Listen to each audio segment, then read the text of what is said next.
안녕하세요. 정신을 깨워주는 글로벌 리더들의 북토크 정글북 시간입니다. 이번 주제 도서는 헤르만 헤세의 수레바퀴 아래서입니다. 우리 학생들은 해당 작품을 자신의 진로와도 엮어서 이야기하고 있는데요. 자, 그 내용이 꽤 흥미롭습니다. 우리 친구들의 발표를 들어보겠습니다. 그렇지 않으면 수레바퀴 아래에 깔리게 될지도 모르니까. 안녕하세요. 저희는 정글북의 1반 첫 번째 순서로 찾아뵙게 된 임세연, 유서윤, 이민지입니다. 저희가 이번에 읽고 여러분과 함께 이야기 나눌 책은 헤르만 헤세의 수레바퀴 아래서입니다. 수레바퀴 아래서는 어떤 책인가요? 네, 이 책에 대해서 줄거리를 먼저 간단하게 설명해 드릴게요. 독일의 작은 시골 마을 슈발츠발트에 사는 한스 기베란트는 유달리 총명한 소년으로 아버지를 비롯한 어른들의 기대 속에서 마을부른 신학교에 입학하게 됩니다. 내성적이고 여린 한스는 강압적인 신학교 생활에 적응하지 못하고 방황하던 중 자유롭게 시를 쓰는 소년 하일너와 친해지게 됩니다. 하일너는 위선적인 교장에게 맞서다 결국 퇴학을 당하고 홀로 괴로워하던 한스는 신경쇠약이 심해져 결국 고향으로 돌아오게 됩니다. 고향에서 시계 수리공 일을 하게 된 한스는 이전과는 달라진 주변의 냉대와 사랑하는 여인의 배신으로 고통스러워합니다.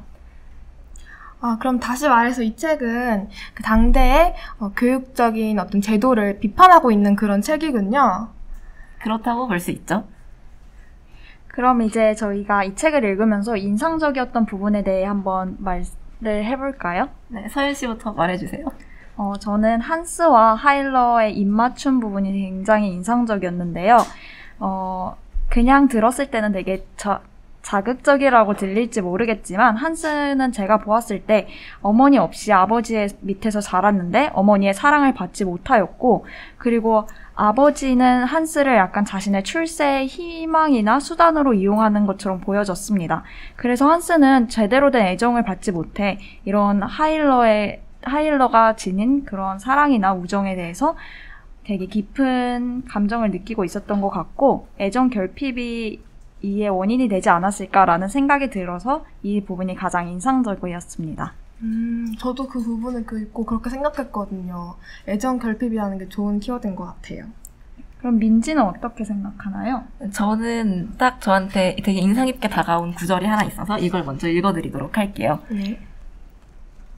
공부에 흘린 숱한 땀과 눈물, 공부를 위하여 억눌러야 했던 자그마한 기쁨들, 자부심과 공명심, 그리고 희망에 넘치는 꿈도 이제 모두 헛된 것이 되고 말았다. 이 부분은 하일너가 신학교를 나오고 나서 고향에서 시계 수리공을 준비하면서 있었던 과정에서 묘사된 구절인데요. 제가 이 구절이 굉장히 인상 깊게 다가왔던 이유는 이 책은 조금 과거의 이야기이긴 하지만 현대 지금 한국에서 찾아볼 수 있는 교육 제도도 이와 비슷한 희생자들이 나올 수 있다고 생각을 했기 때문입니다. 저희가 지금 굉장히 열심히 공부를 하고 있지만 그에 대한 성과가 항상 잘 나오는 것도 아니고, 공부를 한다고 해서 모든 게 잘 풀리는 게 아니기 때문에 이런 실패와 어떤 허무함을 느낄 수 있는 게 너무 공감이 돼서 이 구절이 굉장히 인상 깊게 다가왔습니다. 맞아요. 이 책의 배경이 19세기 독일인데도 현재와 비슷한 점이 있다는 게 정말 신기하고도 인상 깊은 부분인 것 같아요. 저는 이 처음에 아우구스트라는 한스의 친구를 이제 짧게 언급하고 넘어가는데, 이 책 초반에서. 그런데 그 친구가 기계공이 되거든요. 기계 수습공이 되는데, 이런 직업은 한스가 되려고 했던 목사 이런 직업보다는 되게 존경받지 않는 그런 직업으로 좀 비춰지면서 약간 비교하는 것처럼 언급이 돼요. 그런데 한스는 수레바퀴 아래에 깔리지 않기 위해서 정말 자신의 몸을 혹사하면서 공부를 했잖아요. 그런데 마지막엔 결국 한스도 이 친구처럼 똑같이 수습공이 되죠. 저는 이런 부분이 되게 인상 깊었고, 또 한스가 해왔던 그런 노력들과는 다르게 느껴져서 또 모순적인 부분이라고 생각을 했어요. 이렇게 민지의 생각과 약간 비슷한 면이 있는 것 같네요. 맞아요. 그러면 이제 수레바퀴 아래서라는 제목의 의미를 한번 나눠볼까요? 네, 저는 이 책이 사실 한스의 어릴 적부터 시작해서 나중에 한스의 죽음까지 다루고 있잖아요. 그래서 그 부분이 한스의 일생을 담은 책이라고 생각이 돼서 되게 인상 깊었고요. 그런데 여기서 수레바퀴의 의미도 중요하지만 여기서 이 작가가 수레바퀴 아래서라고 굳이 강조를 한 이유는 말 그대로 한스가 수레바퀴 아래에 있다는 걸 얘기하고 싶었던 것 같아요. 아까 제가 말했던 것 같이 책에서 이렇게 한스가 공부하고 몸을 혹사하는 이유도 수레바퀴 아래에 깔리지 않기 위해, 다른 사람들에게 뒤처지지 않기 위해서잖아요. 그런데 결국 한스가 그렇게 수레바퀴 아래에 깔리지 않기 위해서 가는 길이 수레바퀴 아래에 있는 길이었던 거죠. 저는 그렇게 생각을 했어요. 그래서 수레바퀴 아래서라고 제목을 굳이 지은 게 아닐까 하는 생각이 들었어요. 저도 세안이랑 굉장히 비슷한 생각이 들었는데요. 우선 수레바퀴 아래서긴 한데, 수레는 일단 보통 무거운 짐을 옮길 때 사용하는 물건이잖아요. 무거운 짐이 가득 담긴 수레바퀴 밑에인데 심지어 수레바퀴 바퀴 밑에 있어요. 얼마나 이게 무게가 무거울 거예요.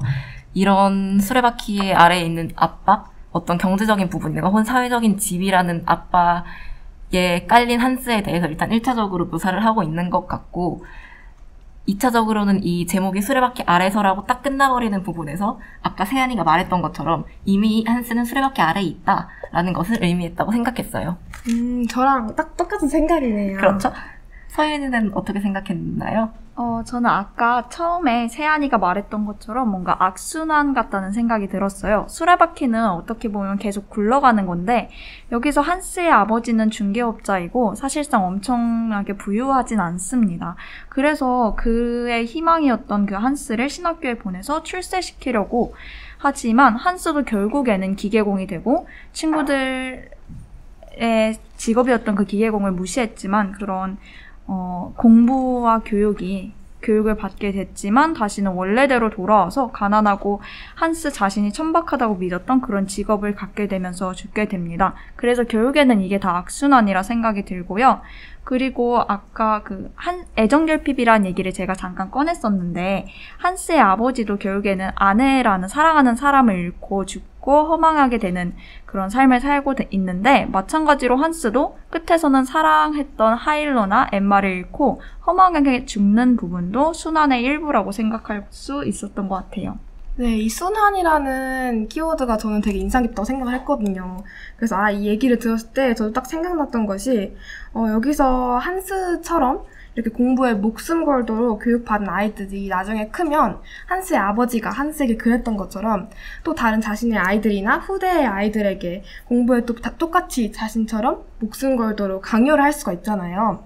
그래서 이런 교육 제도에서 나오는 그런 나쁜 점으로 인해서 한스 같은 아이들이 계속해서 발생이 되고, 그렇게 이어지고 또 이어지는 것 또한 악순환의 일환이라고 볼 수 있을 것 같아요.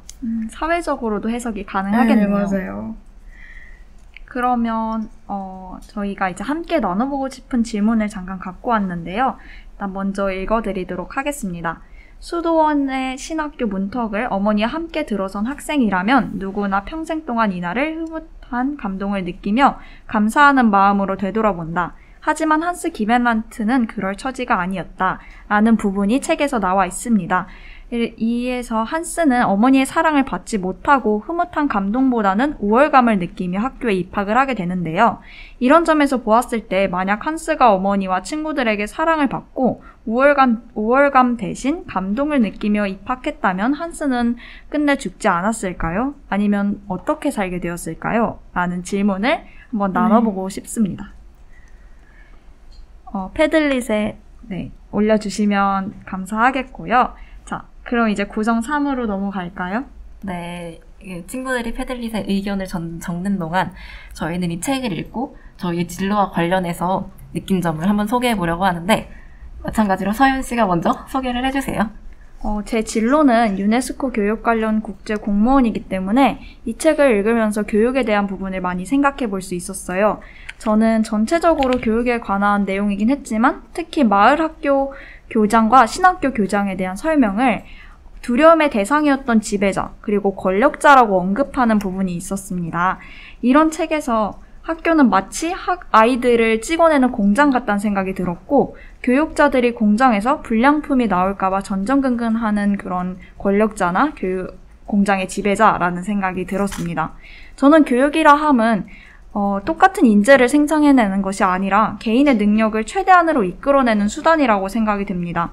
그런데 이런 교육을 받음으로써 아이들은 자신의 의지로 삶을 살아가야 하는데, 이 책에서는 그렇지 못한 교육의 부패함을 적나라하게 보여주고 있다고 생각됩니다.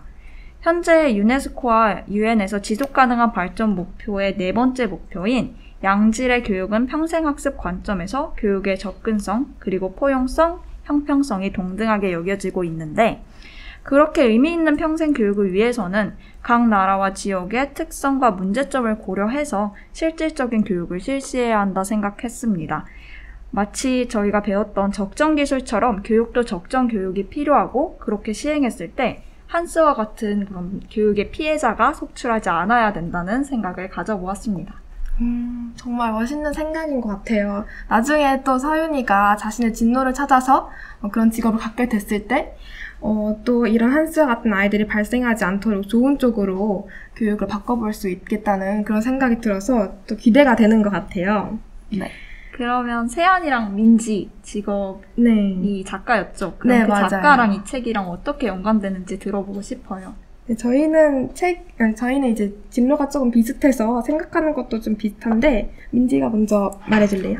네, 저는 우선 이 책을 읽고 헤르만 헤세가 이 수레바퀴 아래서라는 책을 통해 당시의 교육 제도를 비판하고 있던 것처럼 책이라는 매체를 통해서 어떤 작가가 사회적인 문제나 작가가 인식하고 있는 문제점을 사람들에게 알리고 이것을 개선하는 것에 도움이 될 수 있다는 점에서 저희 진로에 대해서 좀 생각을 해보게 되었는데요. 서윤이가 이 책을 읽고서 어떤 유네스코 국제 공무원을 꿈꾸는 사람으로서 추구해야 할 방향성을 잡은 것처럼 저도 제가 느끼고 있는 사회 문제에 대해서 책을 통해서 언급을 함으로써 어떤 사람들이 깨달음을 얻고 그것에 대해서 사회가 발전해 나가는 데 도움이 되고 싶다라는 생각을 하게 되었습니다. 네, 맞아요.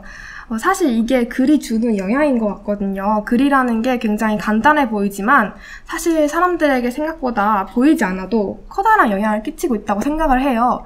그래서 저희가 이 책을 읽고 이런 주제에 대해 생각해보고 현재의 교육 방향이나 이 책의 배경과 우리 현실 사회의 공통점을 발견하고 그러는 것처럼 사람들이 저와 민지가 나중에 쓴 책을 읽고 또 저희가 말하고 전달하려고 하는 바에 대해서 생각해볼 기회가 될 수 있다고 생각하고요. 그것 자체로도 굉장히 의미 있고 영향력 있는 그런 거라 생각을 해요. 그래서 저희는 약간 민지가 약간 말해준 것처럼 글을 통해서 저희가 사회에 대해서 또 사람들에 대해서 말하고 싶은 바, 전달하고 싶은 바, 그리고 또는 공감을 불러일으키고 싶은 바를 전달할 수 있다고 생각을 합니다. 친구들이 굉장히 많은 의견을 적어줬는데요.